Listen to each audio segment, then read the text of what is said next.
Welcome back to the Daily Drum on WHUR and Sirius XM Channel 141. This is the Inside segment. I'm Harold Fisher. Black History Month 2026 marks a powerful milestone, a century of Black history commemorations. For 100 years, this month has existed to preserve truth, honor, resilience, and ensure Black stories are not erased. Well, many believe Black History Month feels more relevant now than ever before. As DEI initiatives are dismantled, history books are banned, and museums are pressured to remove references of our past. The fight over who gets to tell America's story is front and center. Well, tonight on the Daily Drum, we will talk about why remembering still matters and what's at stake if we don't. Both of my guests are from the Association for the Study of African American Life and History, also known as ASALH. Dr. K. Wise Whitehead is the president. Sylvia Cyrus is the executive director. Ladies, thank you so much for joining us, not only for Black History Month, but Black history specifically. You know, this year's theme is a century of Black history commemorations. Dr. K, what does this say about where we are as a country from your perspective? So thank you so much, Harold Fisher, for inviting us. I'm just delighted to be here with ASALH's executive director, Sylvia Cyrus, who always lift up as the longest serving executive director outside of Dr. Woodson. So we're just excited to have this conversation. This is always our month of joy and celebration. Ever since Dr. Woodson put some structure around the celebrations that were already happening in our community. We didn't start celebrating Black history in 1926. We were already doing it. We were already looking for moments to uplift, whether it was lifting up Douglas's Day, which Mary Church Terrell put in place 2 years after the death of Douglas, February 14th, whether we were lifting up the birthday of Abraham Lincoln on February 12th. We now have the long eye of history around the Emancipation Proclamation, but at that time they were lifting it up as this document that was in place for enslaved people to work toward their own freedom.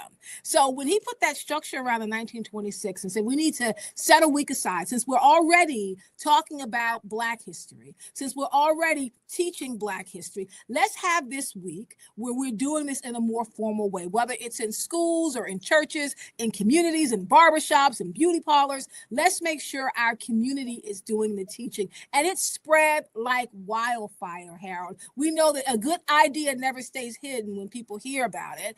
And this celebration began to happen all over the country. Over time, Negro History Week, of course, became Black History Week. Think about the Black Power movement. James Brown say aloud, "I'm Black and I'm proud." Think about SNCC. We moved from Negro to Black, but we were still celebrating. We had young people at Kent State expanded from Black History Week to Black History Month. And in 1976, during the bicentennial of this country, after Black people put pressure on the Ford administration, that was the first time a president offered an official proclamation. We were already doing it. We weren't waiting to be proclaimed. We had already proclaimed it. And now here we are. 50 years of Negro History Week and 50 years of Black History Month. We are at a century, and we're still doing the same work in ASALH, which is protecting, promoting, and preserving Black history in every community that we can, both in America and abroad, from Canada to Europe to Ghana to Kenya. Black History Month has been picked up and it's been carried forward. So the question I asked. Well, I like to say you asked a question, I provided a broader answer for you. I appreciate the history or Black history. Oh, you will get history today. Yes, you will. Yes, you will. And I was going to get to that, but the question that I asked, and because I was about where we are as a country now as it relates to Black history. What is your opinion about that? Well, I'm glad you restated your question. I will say that as a trained historian, I can never go forward unless I live backwards. I do believe that history is not written by the young. It's written by those of us who are older, who are living forward and looking backwards. You're never going to get me to talk about anything in this moment unless I look back, because it's in order for us to realize how important this moment is, how significant this moment is, and how this ongoing battle to preserve Black history is rooted in the white supremacist nature of this country. You don't get that by just starting with today. So it's even more important, as you're saying, that at this moment, as we're looking at 2026, that people understand the full framing of the 2026 moment through the lens of 1926. And I was connecting, of course, Mr. Fisher, not for you, but I just think people don't obviously make the connection. They still say things like, oh, they gave us Black History Month. They gave us the shortest month of the year. We don't have the celebration unless they proclaim it. I think that every opportunity I get, and this is really the call of my presidency, is to make sure if people don't hear anything else, they just hear the truth about it. So at this moment, more specifically, because we are dealing with ongoing book bannings that have been going on for the last 5 to 7 years, that has resulted in over 10,000 books written by and about Black people being pulled from the curriculum and off the shelves, the intentional erasure of websites that talk about DEI, the ongoing attacks on diversity, equity, inclusion, the work to remove historical artifacts that lift up our history, the work to remove the names of Black people who have contributed to this country from historical databases, the intentional work that was done so that 318,000 Black women lost their job during the Doge cuts. In the midst of all of that, at this moment now more than ever, we have to frame ourselves through the long lens of history, not just celebrating Black History Month, but doing the work to understand why it's important to do so now. You made a lot of good points, and I do want to go back and touch on some of them. But I want to ask Sylvia, for those who, for whatever reason, are not familiar with ASALH and its mission, because I think that is the heartfelt, that is the emotional piece of this organization. Can you talk to us about that? And I too would like to thank you, Harold, for inviting ASALH on in this important time to talk about our history and to talk about ASALH. And it is so important for our people to understand why our organization was founded and who founded it. I sit in the seat, as Dr. Kay said, of Dr. Carter G. Woodson, the preeminent father of Black history, a man who devoted his life to the scientific study of Black people, because we were told at that time we had no history. We had no history beyond enslavement.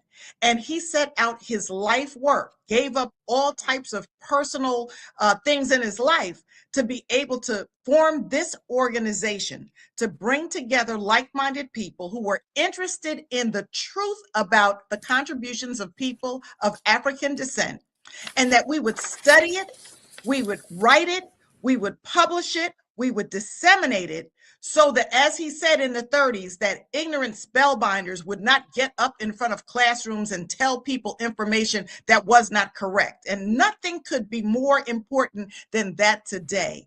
We are a membership organization. That means that any like-minded person who is interested in our history, that is interested in making sure that your children and your grandchildren know how great they are, should join ASALH. Our website is www.asalh.org. All kinds of good information about who we are and why Dr. Woodson and a few strong men formed this organization with the backing of a whole lot of strong Black women like Mary McLeod Bethune, who was the first woman president of this association and served for 10 years. This is an organization that provides leadership around our history. It provides leadership around the truth of who we are. And quite frankly, Black history would not be what it is today were it not for ASALH. So we encourage your listeners, join ASALH, support our programs, go online. We have a wonderful YouTube channel that you can see the kind of work that we do and how we provide it free of charge, so that your programs and in your different organizations, you have information that you could share about our history, and that is who ASALH is. And real quick, Sylvia, if you don't mind, I know that this month there are some events that ASALH is hosting, participating in, believes that are important for people to know about. Can you just share a couple of them? And I'm assuming that they are on the website. Yes, our programs, we do have two components of Black History Month. We call it a festival. It includes all types of activities for February. At the national level, we started out and kicked off this month on February 1st with a convening and an opening with our president, who was dynamic, and a number of speakers. Those programs are on our YouTube channel called Asala TV. And if you go to our website, asalh.org, go over to the right, click subscribe to Asala TV, and you will be able to access the programs that have already taken place. We've already had a few, but we do have a program that's coming up on the 11th, A Labor of Freedom. Then and Now with the Movement of History Initiative. We also have a book prize award that's coming up later in the month. We're also going to talk about the preservation of our history through archives. And then we have events that are in person. And on February 28th, we're going to burn up the house because we are going to be in DC at the JW Marriott. We're going to start out at 10 o'clock with events that are free and open to the public. So we want you to come on down to the JW Marriott right down on Pennsylvania Avenue. We're going to have an author's book signing. I'm going to tell you that there's some folks that you really want to see that I'm not going to say right now are going to be there signing their books. But he used to, he created the NMAC, I will say that. And he typically comes, the secretary of the Smithsonian, comes to our event, signs and sells books, connects with our people. In addition, we'll have some exhibitors. But this year, we have connected with the United States Postal Service. Because, Harold, you know, a lot of people through the years have been fighting to make sure that the Black Heritage Stamp Series remains part of our American culture. So you have to go out and buy those stamps. But on February 28th at the JW Marriott, the United States Postal Service is partnering with Asala, and we are going to have a first day of issue for the Harriet Powers, that great Black quilt maker. Her stamp will be unveiled first day. Come down, get your stamp. This is the first time it will be available. Get products that are stamped. It's really going to be exciting. And we're also going to have a special event around the Muhammad Ali stamp, which was also unveiled in January. And then at noon, we will start the Black History Month luncheon, 100 years. And if you already have your ticket, you'll be in the house. If you didn't, you should have bought it earlier because we are sold out. Next year, you'll get your ticket early. But our keynote speaker is none other than our national president, Dr. K. Wise Whitehead. We have a number of other things on the program that will be exciting. Come on down, February 28th, Saturday, JW Marriott. Let me ask, and this question is for both of you, but I'll start with Dr. K, and we may have to finish this on the other side after the break. When you look at the current political landscape, and Sylvia mentioned Dr. Lonnie Bunch, what concerns you most, for example, about the future of Blacksonian, Dr. K? Thank you for that. Last year, when we were working with a number of organizations around the country, including the African American Policy Forum, Mark Morial, the National Urban League, Siobhan Arline Bradley, and the National Council of Negro Women, we came together around this idea that we needed to make a public stand and say, hands off our history. We wanted to get in front of what we knew was coming. Like we saw the winds blowing towards our national beloved Blacksonian. So we marched down to the Blacksonian. We marched around the Blacksonian. We had drums going saying, hands off our history. We knew that at some point we were going to come to this line. I am telling people that it's not just about whether or not the Blacksonian remains open or closed, although of course we want it open, but we want the Blacksonian to remain true in the way it's preserved, the very important documents and artifacts that outline our historical contributions to this country. If that is lost, whose job is it to replace it? We're telling people, use your phone and take pictures. Write down and document as much as you can, because if those artifacts go missing, the stories have to remain. It is alarming that they are there, and at this point they're under this banner of the federal government, and we can't get our hands on them. I think we need to continue to do the work to watch what is happening, to keep in contact with Dr. Lonnie Bunch, and to be more concerned about preserving what we have, really making that additional step to put it down on camera, put it down on paper, because our history is going to have to be told by us orally and in the artifacts we have in our homes. Hold on, because I'm going to let you finish your point. Also, I want to hear what Sylvia has to say about that same thing. This is a really important question beyond just one question. Stay with us. The Daily Drum will continue on Sirius XM channel 141. The Original Quiet Storm with Raheem Devon is coming up next on WHUR-FM. This conversation continues on Sirius XM in just a few seconds. Welcome back to the Daily Drum on Sirius XM channel 141. I'm Harold Fisher. We continue our conversation about the importance of Black history and Black History Month.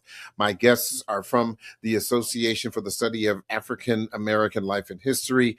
Dr. K. Wise Whitehead is the president. Sylvia Cyrus is the executive director. Before the break, I was asking about the concerns about the future of Blacksonian in which is on the National Mall in DC.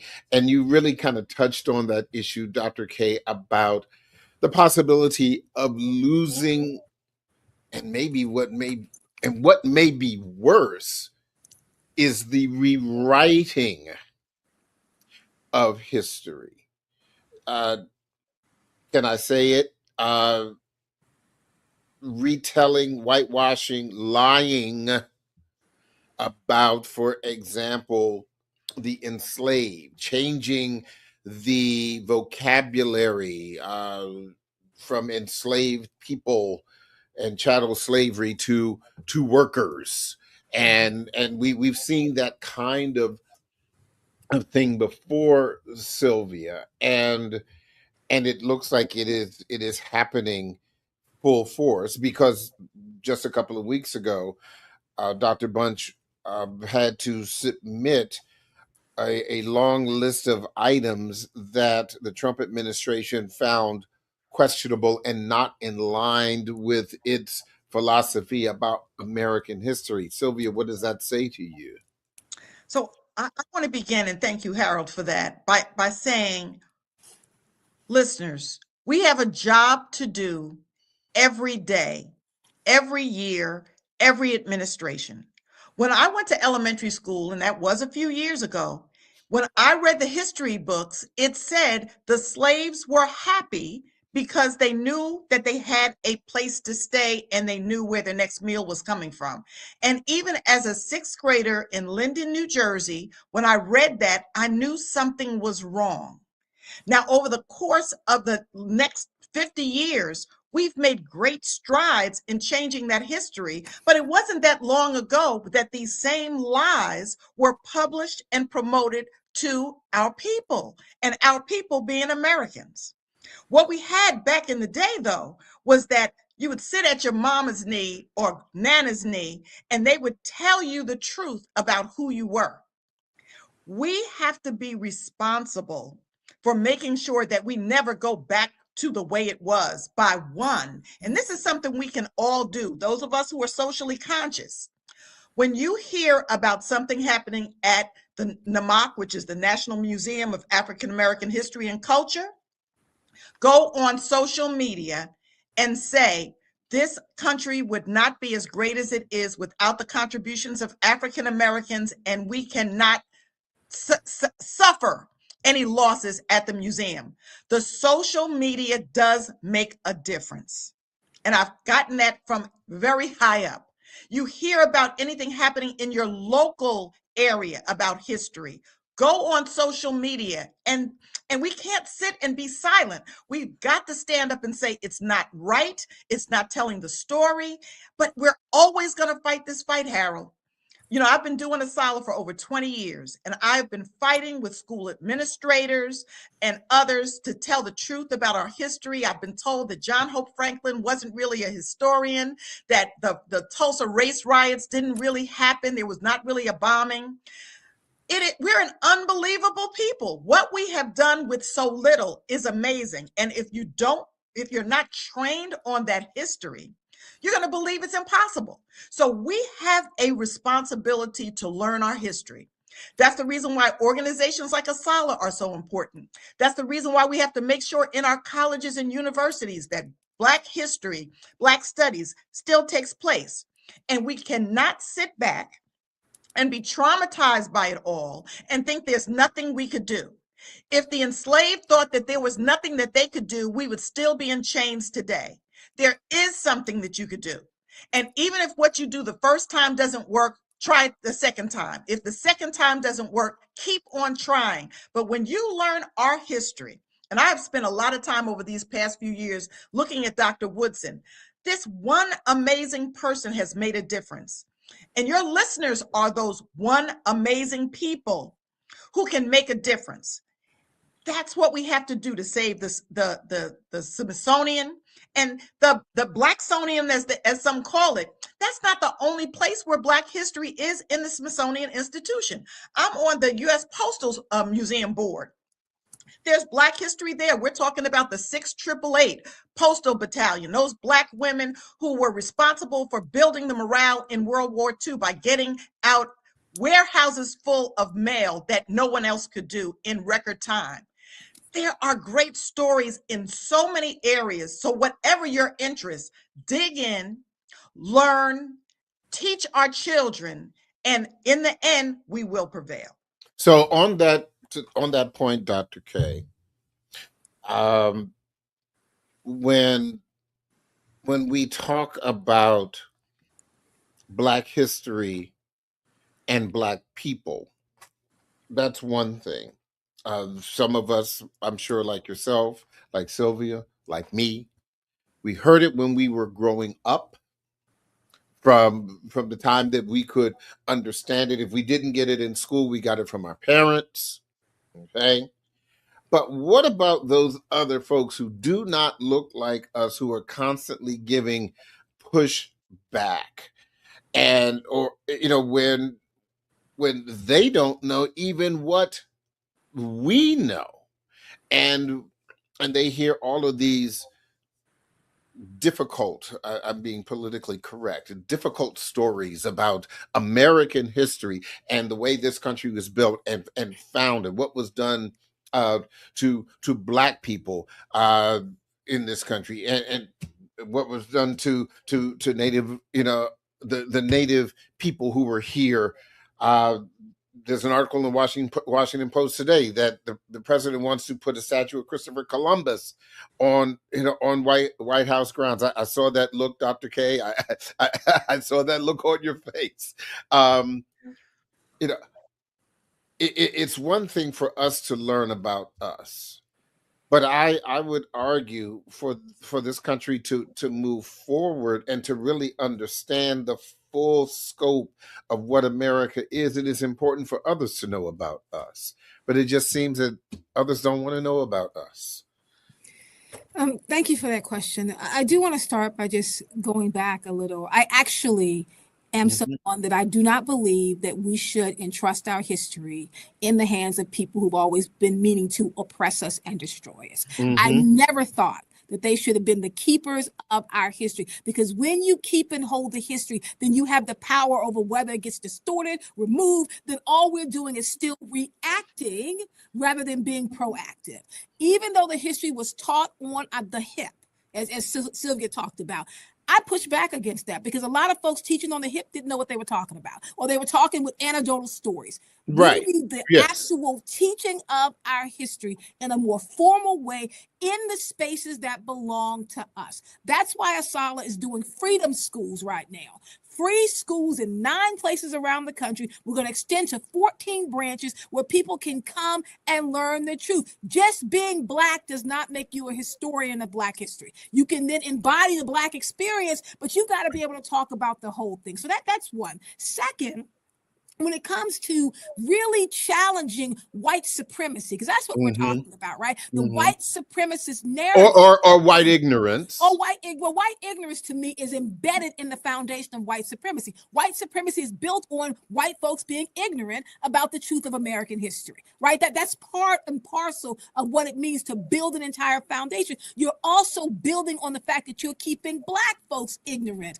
about our history and our contributions, which is why Dr. Woodson said we need to teach the truth, because they are intentionally miseducating our children, hence the title of his book, The Miseducation of the Negro. They're doing that work. Dr. Woodson said, put the work in the classrooms, put it where young people can formally learn about who we are. So there may be statues of Christopher Columbus. That's not going to change, right? I tell people, if it's about the statues, we are never going to fight this. This is at the root. The root is the question, who does America belong to? And every step of the way, all the teaching we're doing, the lifting up of our history, talking about Black History Month, doing our conference, wearing red, black, and green, marching around the Black zone, it has gotten to the heart of that same question over and over again. The faces might be different, but the battle is the same. We fought it before. I tell people, do not rely on white supremacy to give you back Dr. King's Bible, to give you Harriet Tubman's shawl back. Don't rely on that, because they think our history is going to end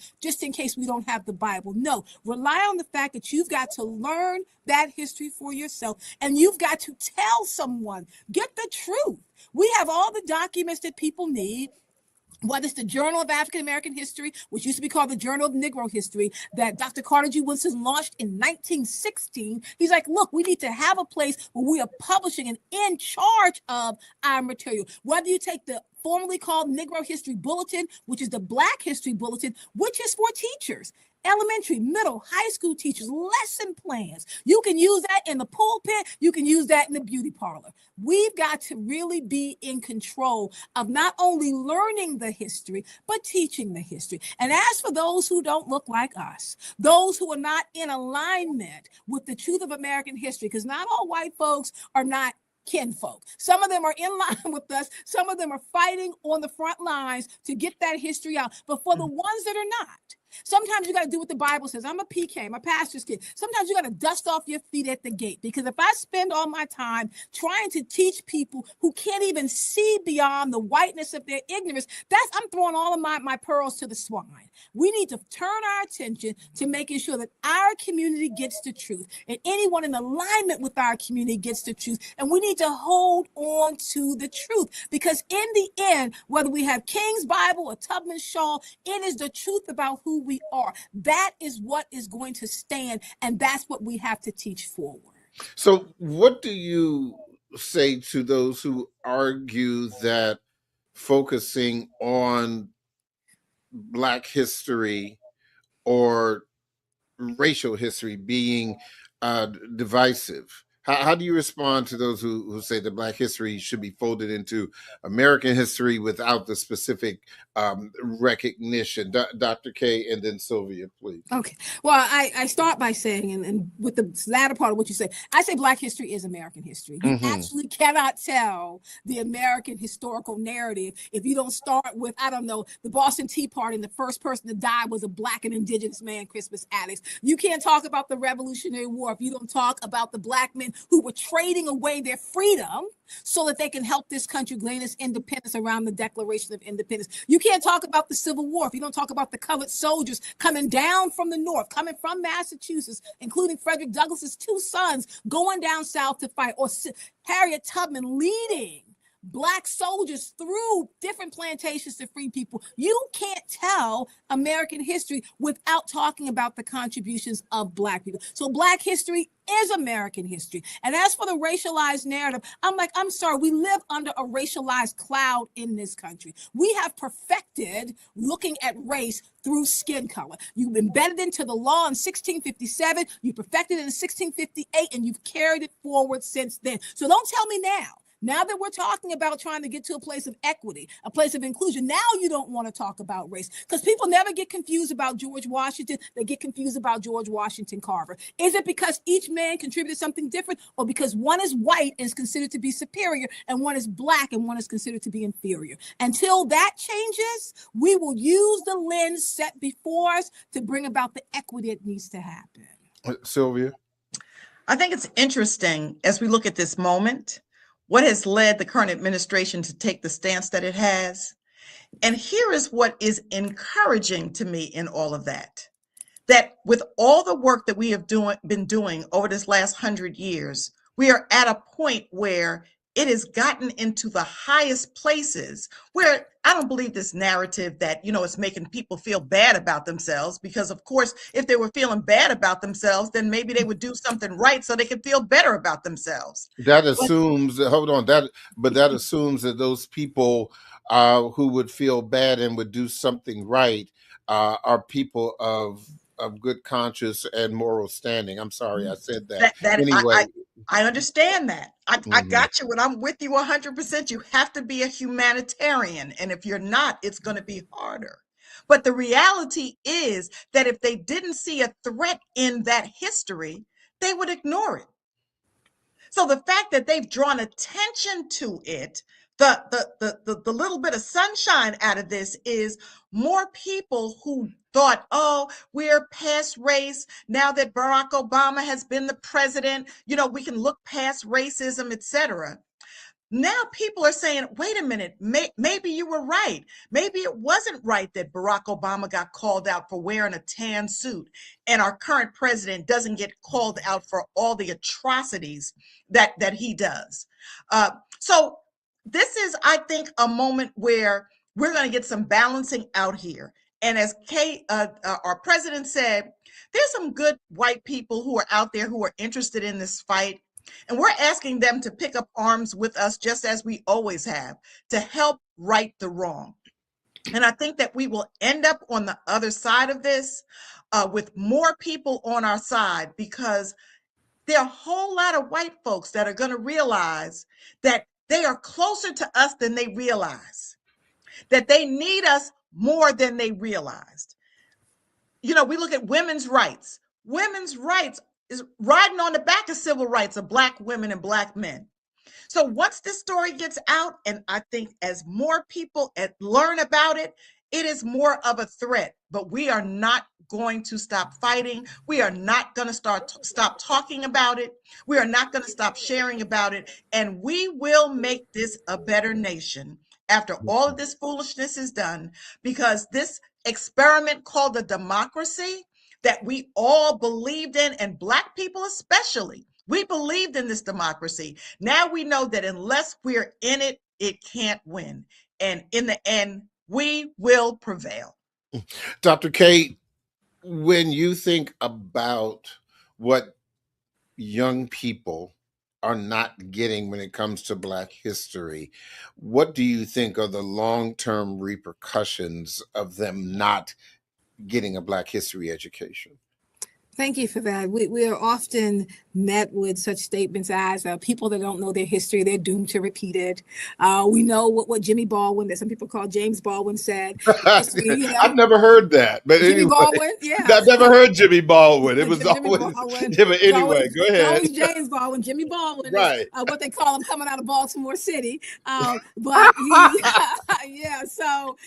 he said, look, history is not the past; it's the present. We carry our history with us. And Arturo Schomburg said in 1925 that Black folks must remake the past so we can make our future. So the study of history, whether it is as a lifelong academic practice or whether it's something you believe in and you pick up in the evenings, you pick up by candlelight, you pick up on the weekends, on both of those ends, it is about committing yourself to really starting to understand the tragic story that is America. Because I believe in this sense, like Nicole Hannah-Jones said, if you really want to understand how tragic America is, if you just go through Black milestones, right? She's not the first one to say it. I just think about that because people will immediately recognize her name with the 1619 amazing project. If you just go through Black milestones, you really can mark what does it mean to have a community that believes in the foundational document, even in the face of a nation working to burn them down.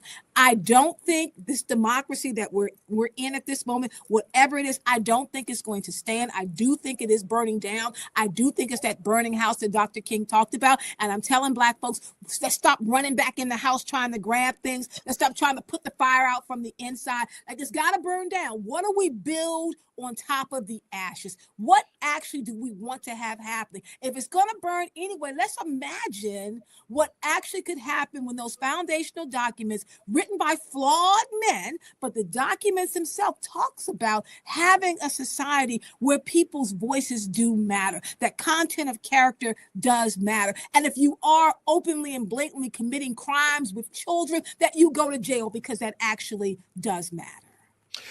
You mentioned Nicole Hannah-Jones and the 1619 Project. There are, as both of you know, some really great classic Black history books. Mm-hmm. Like when you talk about, the miseducation of the Negro, Mm-hmm. when you talk about the Black Book that was published Yeah. back in the 70s, which was my first real written printed Black history book outside of school that my parents exposed me to. But even when I think about Black AF History by Michael Harriot, who was on this program a couple of months ago, and even with his satire, I think one of the wonderful things about telling the truth, or no, one of the things about being accurate about Black history is, even for the Dr. K's and the Sylvia Cyruses of the world, there is always going to be a point where you hear something new and makes you say, I did not know that. And I think that's one of the really important things when you talk about Black history education, is that when we have these magnificent authors, Sylvia, who are doing the deep dive, who are doing the deep dig, who are finding documents that are in those courthouses, and they are publishing them and letting them know about the victories and the failures that are part of Black history. It is so important for us to know. It is important to know. And, in this day and time when we don't necessarily want to read, I'm not saying put down the book, but there are audio books that you can listen to. Everything doesn't have to be a TikTok video, even though we have plenty of them as well. We do have to support Black authors and those who write these books on our history. And there's nothing wrong with having some good cocktail table books in your house.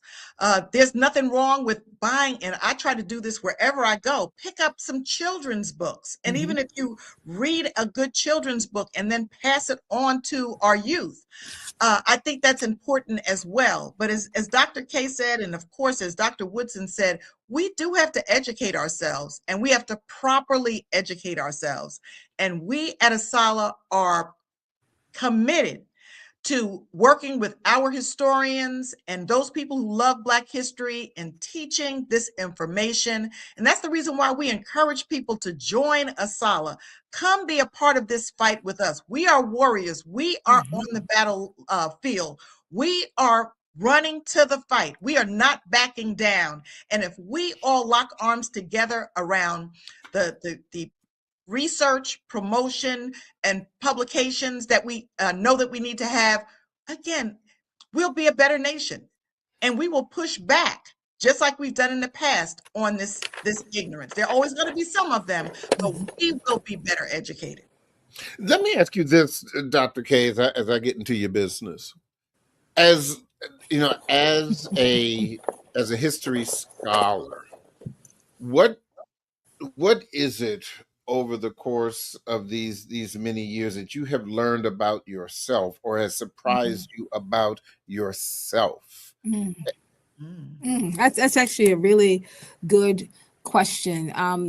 One I am prepared for because a lot of the work I do, my work is centered and rooted in discovering and using and excavating the history of my family to tell the stories of America. I start with what happens in our own household and I trace out from there into what's happening in our community. So, in finding out that my great great grandfather was shot and killed by the Klan in the front door of our family home, that framed what was happening at that moment and what did it mean? What it was the dangers that Black folks dealt with in looking to push back and get people registered to vote. And thinking about my grandmother being one of the first Black nurses in South Carolina and being the nurse that would then allow Black folks to be able to have their babies in peace because the white OBGYN would not come in when Black women went into labor, made me think about the healing hands that Black women have always provided to our community. So that's what I found, that I have used history as an opportunity to be able to look deep within my own family. That's why I think it's important that people learn how to do genealogical research,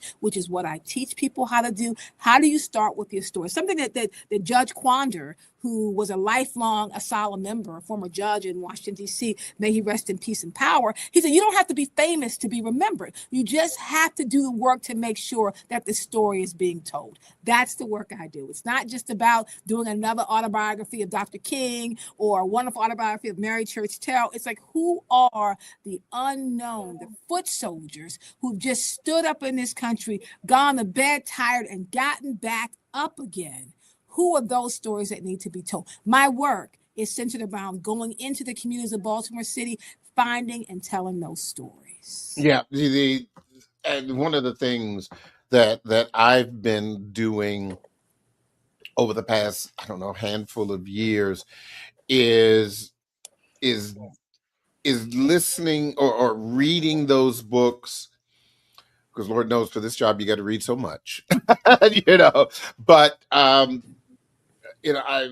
just trying to get back to those kind of mainstays that may have been required reading in the classroom next to me, but wasn't required reading for the class that I was in, because I was, we were doing Miseducation of the Negro at Morgan in one class, but then somebody else was doing another required reading, Black History, that wasn't assigned. So what I'm doing right now, listening in my car, this is an audio book for the first time. Uh, you know, you can try to snatch my black card if you want, but you can't. That's good. That's Is good. the autobiography of Malcolm X, That's mhm. and it is, I may be tardy to the party in that particular regard, but it is fascinating. It is absolutely fascinating, and I think Sylvia, sometimes you know like Dr. K said, sometimes you got to go back in order for you to go forward. So I want to thank both of you. I am out of time, but it is always a pleasure to listen to the wonderful big brains of Asala. Good luck this month. It's going to be, I know you are going to be overrun with people, coming to the events, and tried to, overload the website, which is, of course, asalh.org. Ladies, thank you so much. Happy Black History Month. I appreciate your work. Thank you so Thank you much. so much. All right. That is the Daily Drum for this Wednesday, February 4th. I'm Harold Fisher. Good night.